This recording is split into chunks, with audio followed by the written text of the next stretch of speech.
All right, scholars, this is Listen and Respond, the Paper Bag Princess. So to start, if you have the paper copy, you can follow along with me. You can even follow along if you're doing it online. The first thing you need to do is write your name. So your name goes right here. Your advisory, and then today's date. The title of the book you're reading, so the title right here, The Paper Bag Princess. So you're going to write that on this line or type that on this line, The Paper Bag Princess. And notice that every first letter of the word is capitalized because it's the title of a book. We always capitalize the first word or the first letter in each word of the title. So then we're going to see what it says next. It says, as college-ready readers, we always use college-ready sentences and we always support our ideas with evidence from the text. So then it says preview. Readers always collect clues before they get started reading. Think about when you go to the movies, you watch a preview. It's not the whole movie, right? Like you didn't watch that movie. You just saw bits and pieces to help you make an idea about if you want to see the movie or not. So that's kind of what we're doing with this book. You're going to preview it by looking at the front cover and the back cover before you read it or listen to it be read. So what do you think the book is going to be about?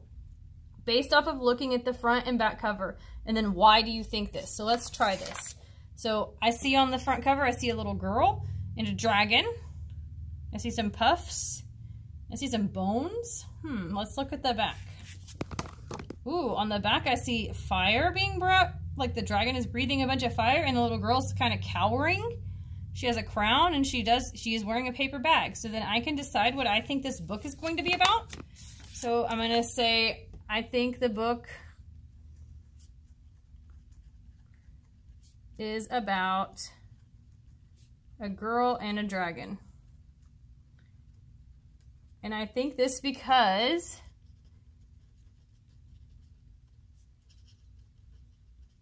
they are on the front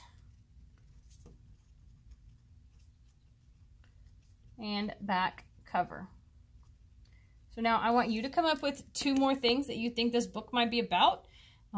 You can keep mine up there if you want. It doesn't have to be exactly the same. It doesn't have to be spelled right. Just do your best. I don't want you to waste a lot of time like copying if you can't read my writing or anything like that. Just go ahead and get as much of your ideas down. Once you've finished these 3 preview, we're going to jump back into this, to listening to the video. And you're going to be thinking about characters and setting next, okay?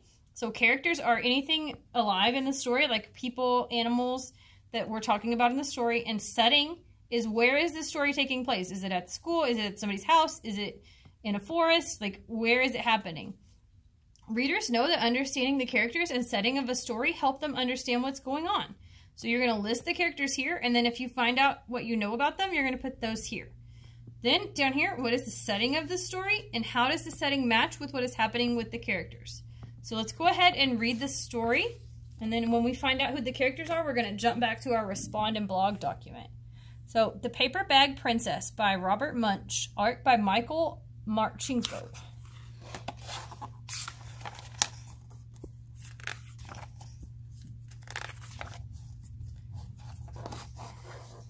Elizabeth was a beautiful princess. She lived in a castle and had expensive princess clothes. She was going to marry a prince named Ronald.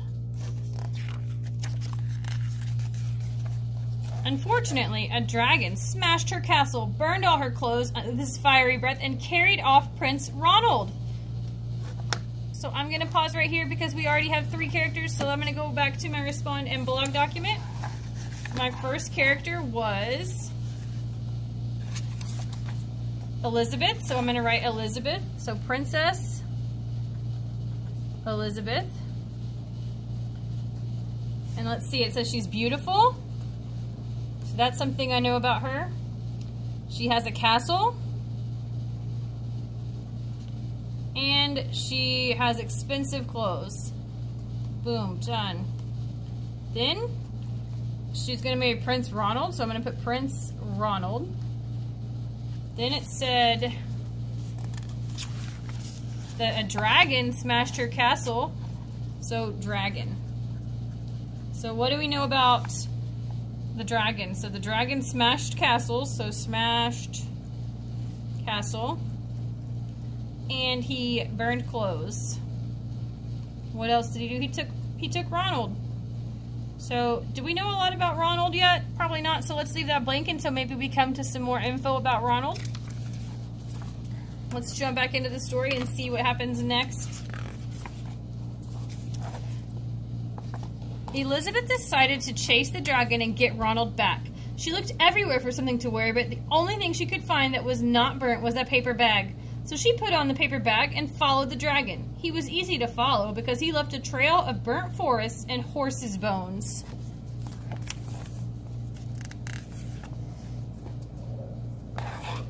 Finally, Elizabeth came to a cave with a large door that had a huge knocker on it. She took hold of the knocker and banged on the door.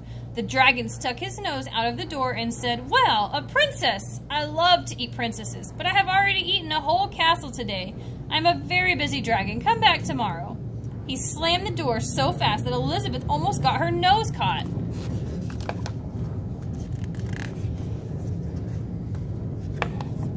Elizabeth grabbed the knocker and banged on the door again.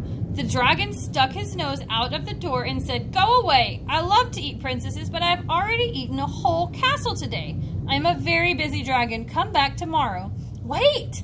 shouted Elizabeth. "Is it true that you are the smartest and fiercest dragon in the whole world?" "Yes," said the dragon.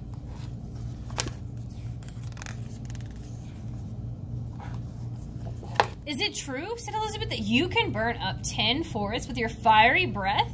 "Oh, yes," said the dragon. He took a huge, deep breath and he breathed out so much fire that he burnt up 50 forests.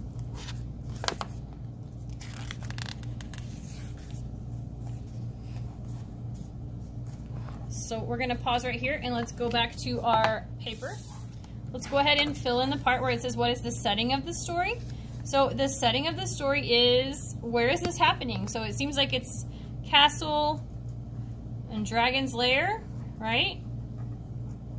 Maybe some forest. So it seems like the setting is changing a little bit. And then how does the setting match what is happening with the characters? So think about, you know that when we have dragons, it's usually back around castles. Dragons usually hang out around the time that we had princesses and kings and castles. It's usually where they're set. Would it make a lot of sense if the dragon was hanging out at Times Square?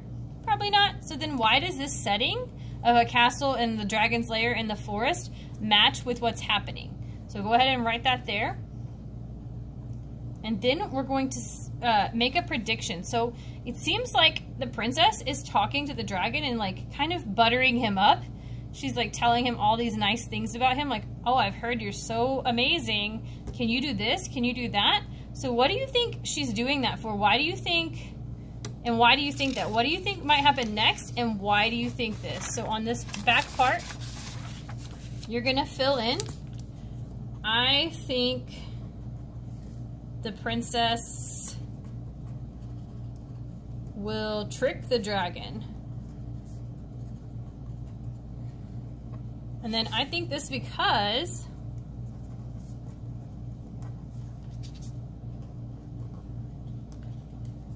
she's being really nice,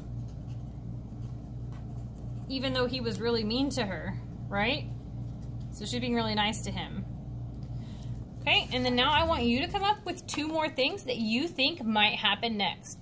So go ahead and take some time right now, pause this video, and come up with your 2 things that you think might happen next. And then once you've written them down, I want you to come back here and we'll finish up the story.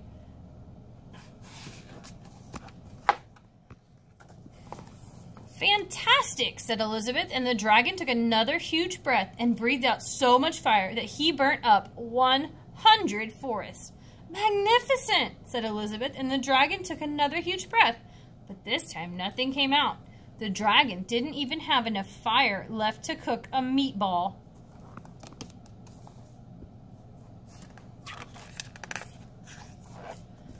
Elizabeth said, "Dragon, is it true that you can fly around the world in just 10 seconds? "Why, yes," said the dragon. He jumped up and flew all the way around the world in just 10 seconds. He was very tired when he got back, but Elizabeth shouted, "Fantastic! Do it again!"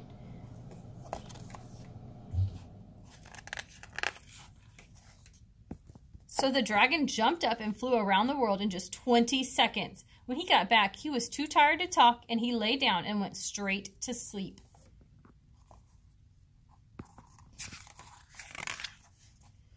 Elizabeth whispered very softly, "Hey, dragon." The dragon didn't move at all. She lifted up the dragon's ear and put her head right inside. She shouted as loud as she could, "Hey, dragon!" The dragon was so tired he didn't even move. So I'm going to pause right here, readers. We're going to go to our next question on our document here. So it says visualize. Visualize is a fancy word for like seeing, right? If you're seeing something, you're visualizing it, right? So readers always think about how this story might look in their heads. So it's like your mind movie. So what do you think this part of the story might look like? So when I was reading that, I was thinking of the princess sticking out of the dragon's head. Just kind of dangling there. That's kind of what image came into my brain. And why do I think this? Because it said she stuck her head in his ear. Because the text said she stuck her head in his ear. So I just imagined her sticking like her whole head into the dragon's ear. And that's what I imagined is like the back end of her sticking out, like kind of her legs dangling. That's my mind movie. Now I want you to come up with 2 more. It doesn't have to be about that part of the story. It could be about any part of the story that you felt like really put something in your brain. So go ahead and take some time to do that right now. Pause the video. Once you finish with the 3, come back to the video and we'll read the rest of it and then work on our next question.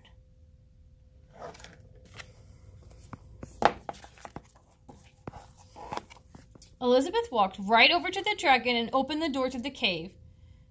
Elizabeth walked right over the dragon and opened the door to the cave. There was Prince Ronald. He looked at her and said, "Elizabeth, you are a mess. You smell like ashes, your hair is all tangled, and you are wearing a dirty old paper bag. Come back when you are dressed like a real princess." Ooh, readers, I know we didn't fill in the Ronald stuff on the front, so let's go back to the front page. And let's go ahead and fill in some things for Prince Ronald. So I'm going to say Ronald's not very nice. Ronald is rude and ungrateful. He doesn't even care that she fought that dragon and tricked him to save him. So he's like telling her that she's not dressed well enough. Absolutely not. You can stay there, Ronald, for all I care. That's what I would tell him. I don't know what the princess is going to say. Let's see.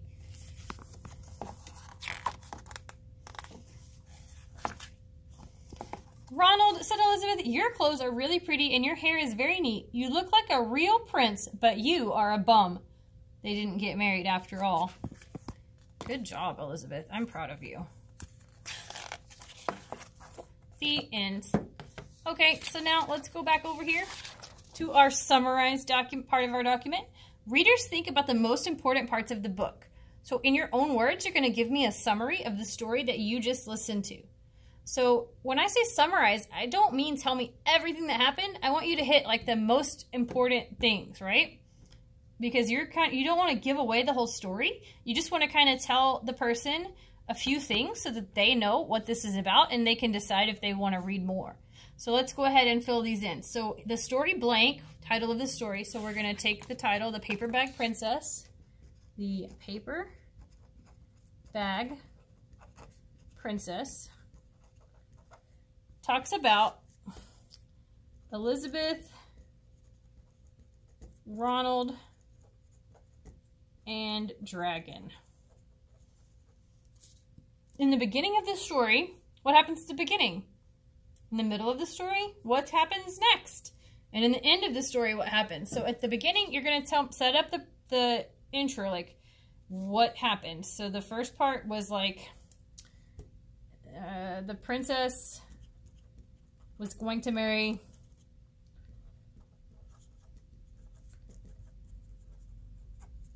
Ronald. But in the middle of the story, oh wait, let's do this. But the dragon captured him. Then I want you to come to the middle part. What happened in the middle? What did the princess do in the middle of the story? And then what happened at the end? What happened? Did she save the prince? What did she decide to do? So that's what you're going to put here. So I'm going to leave those parts blank and you're going to do those on your own. Then after you finish this, you're going to come down here. open up Google Classroom for your color and start a new post, or it doesn't have to be a new post. I think Google updated it, so you're going to be putting a class comment, and you're going to select one. Do you have to do this one and this one? No, you're picking one or the other, so it's your choice which one you want to do. So they're options, right? So if you choose to do Making Connections, you're going to follow the instructions in this box. If you choose to do Story Continued, you're going to follow the instructions in this box. So let's go over them together, and then you can choose which one you want to do. Making Connections. Readers think about ways a book is similar to their own lives. So you're going to go into Google Classroom for your color. You're going to click Add a Class Comment. You're going to title the post Making Connections to the Paper Bag Princess. And then you're going to write about how you connect to this book. Did something happen in the book happen to you or somebody you know? Did something in the book remind you about something you know about in the real world? Did something you read remind you of something in another book or a movie that you've read? Then after you've written your connection, you're going to click Post the Class Comment, and then you're finished, okay? So if you did this on the computer program, like on the Google Docs, make sure you click Turn In. If you did this in class on the paper, make sure your name is on the page. And then if you're finished with the whole thing, you're going to turn it into the drawer for your grade. If you aren't finished and you need to work on this some more, what you're going to do is you're going to hold on to it until Friday and then finish it then, and then you'll turn it in. So let's go back to Story Continued and let's talk about that one. If you choose to do this, you're going to title the post, The Paper Bag Princess Continued. And then what do you think would happen next in the story? So at the end of the story, Elizabeth decides she's not going to marry Ronald, and then she defeated the dragon, basically. What do you think? What's going to happen? Is the dragon mad? She didn't kill him. She just put him to sleep, right? So is he going to come after her? Is she going to, marry somebody else? What do you think is going to happen? So you're going to do the same thing. You're going to go into Google Classroom for your color. You're going to click Add Class Comment, and then you're going to type this there, what you think might happen after the story is over. Then you're going to post it. If you're finished and you did this on the computer, you're going to click Turn In, just like I said earlier. If you did it on paper, make sure your name is on it. You're going to turn it into the drawer for your grade. And then if you've finished everything, you're going to move to Lexia, IXL, or Moby Max.